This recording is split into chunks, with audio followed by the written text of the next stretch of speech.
This is the Herd Line News. All right, so it was a discussion that the Bucs might possibly move on from Jameis Winston after this season, but instead they hired Bruce Arians, and he doesn't think that taking over is going to be a rebuilding effort. He's 66 years old, Arians, and as we talked about yesterday, of the story about Arians towards the end of his tenure in Arizona was that he just wasn't going to put in the hours. He thinks that Jameis gives him the talent that they have to win right away in Tampa Bay. People want to know what's your system. Your system's your players. It's his team. I think we have the core here to win quickly. I'm not about building. I'm about reloading. I do agree with him on the system being your players, because when it's on the pro level, you can't just get rid of everyone. It's not like college where you have a whole new group of freshmen coming in every year and you can recruit exactly what you want that matches your program. Think about this. The Lakers have been in a 5-year rebuild. Okay, these players have been part of the rebuild. D'Angelo Russell, Jordan Clarkson, Julius Randle, Larry Nance Jr., Brandon Ingram, Josh Hart, Lonzo Ball. When did they get good? They got LeBron. Right. They didn't whiff on a single draft pick. So the Lakers have been well run, have not whiffed on draft picks, and they are still, as LeBron is hurt with a groin injury, dependent on one guy. In the NFL, Cleveland gets Baker Mayfield to engineer what's a pretty decent roster, and they're a viable team. Right. You can turn around. Listen, if you look at that Tampa staff between Arians and Todd Bowles and the special teams guy they hired, who's a top 5 guy in the league, I have no reservation saying this. I would not be shocked if Tampa Bay vied for the division next year. No. Yeah, I wouldn't be shocked at all. And they could get Le'Veon Bell too. That's in the conversation. The word is, which I think would put them at obviously a great advantage. Yeah. I just don't trust Jameis Winston. No, that's a very fair comment. And it's not about Arians. It's not about Todd Bowles. If they get Le'Veon, they're going to be a dynamic offense. I just fundamentally don't trust Jameis Winston. I don't trust him in the stadium. I don't trust him driving home yet. I mean, his judgment has been bad. I don't College trust him, pro. Period. Yeah. On the field or off the field. Period. Yeah. All right, so search committee was reportedly split on who to hire as the 17th full-time head coach of the Cleveland Browns. What the search committee was? What do you mean? Yes, they were split on who to go with. Oh, you mean like John Dorsey and all? Yes. So they were split on it. Yes, they could not decide, and when a consensus could not be reached, Baker Mayfield helped break the tie. So according to Pro Football Talk, Mayfield tilted the scales in favor of Freddie Kitchens. So John Dorsey and all his guys were split on it. Yes. Meaning there was a lot of reservations on Freddie. The football people, which was John Dorsey and whoever's on his side, liked Kitchens more than the Vikings interim offensive coordinator, Kevin Stefanski, who was favored by the analytics guys. Now, this is comforting, because I don't like when analytics guys make all the decisions. I like analytics. I think they're important, but there's a whole list of intangibles that go into things as well. Yes. So being that they're both inexperienced, if you're going to go with the one that the franchise quarterback likes and the football guys like, I tend to lean towards that. It should be noted, though, baseball, basketball, and increasingly football, analytics is winning. I'm just saying, I'm not saying Cleveland did it wrong. I'm just saying, gut feeling guy. No, I think I get it. I'm with you on that 100%. Okay. And listen, I don't know what qualifies Freddie Kitchens to be the head coach of the team, other than 8 games. Gut feeling guy. Yeah. Well, sure, but he wasn't the head coach. He was offensive coordinator. No. So he's never been a head coach, and I'm not saying that doesn't mean that he's not going to be successful. I just don't know where's the evidence that that's what's going to happen. And this is my special surprise, finally. I teased it at the beginning of the hour. Okay, stop right here. Okay, so you saw this story a half hour ago and went crazy. Yes, because I'm petty, and you know how excited I get when people take what you say to heart, and they get very, very sensitive about it, particularly Cleveland. Cleveland is very in their feelings this particular week because we don't know what to make of the Freddie Kitchens hire. Right. So we uncovered an open letter to you, Colin Cowherd, from Dog Pound Daily. What's that? Is that their blog? It's a Cleveland Browns blog, yes. Okay, so the letter says, it's very, very long, so I just picked the most important parts.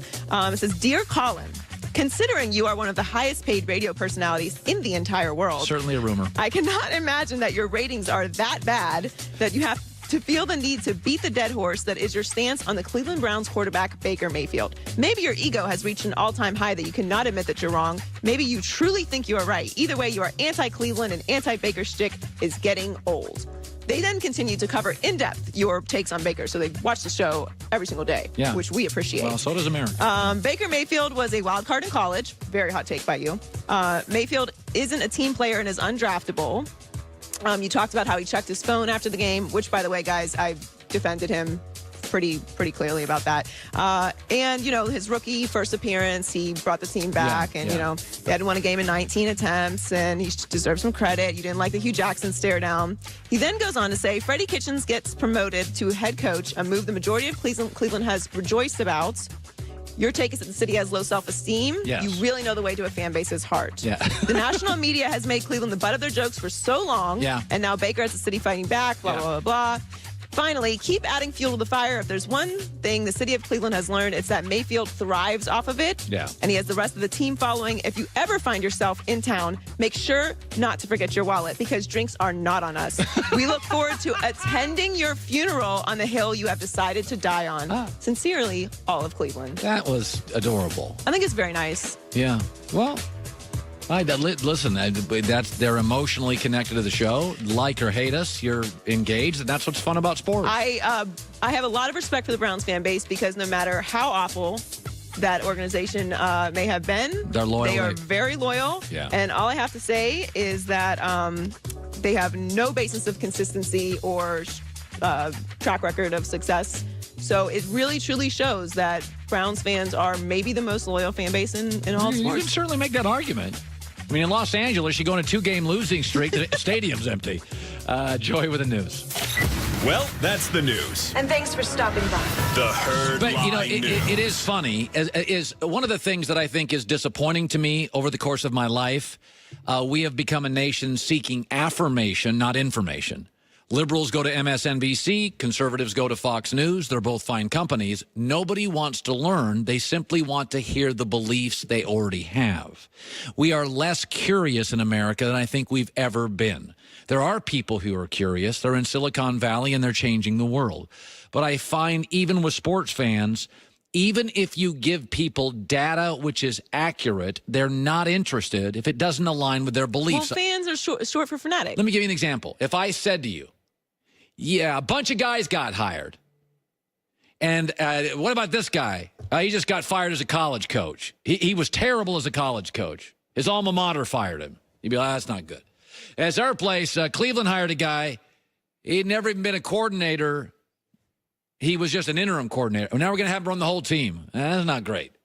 As this Green Bay hired this guy, and hired this guy, been a play caller 1 year, and the team's offense got worse. You'd be like, that doesn't sound good.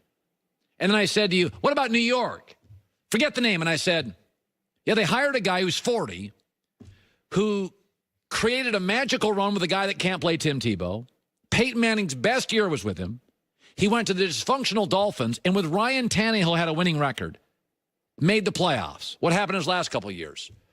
Well, Ryan Tannehill got hurt, and he had to deal with a reality star, Jay Cutler and Brock Osweiler, and they didn't win as much. Well, okay. Why'd they fire him? Because it's Miami. Adam Gase was the best hire, but you're seeking affirmation. You're not seeking information. If you lined up Adam Gase against the other guys, it's not close. He's a playoff winning head coach with a winning record with Ryan Tannehill. It's not close. We don't have an argument here. But in America, people want to hear what they believe. People are not seeking information. They're seeking affirmation. Adam Gase is easily, it's not close, the most qualified candidate. But you love Sam Darnold. Yeah. And I like Andrew Luck. And I told you Frank Reich would be good. And he has been. Yeah, occasionally I'm right. Adam Gase is easily the best coaching hire going forward. Certainly the most qualified.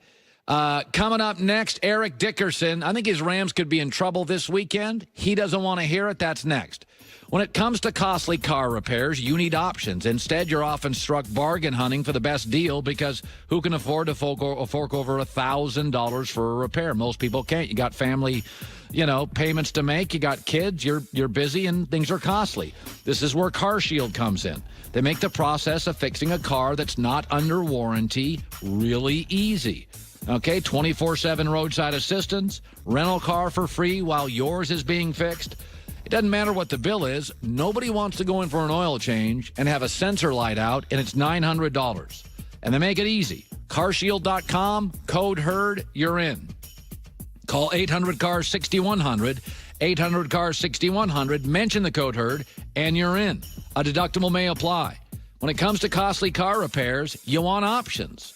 And one of the options is being covered affordably by Carshield.com, code HERD.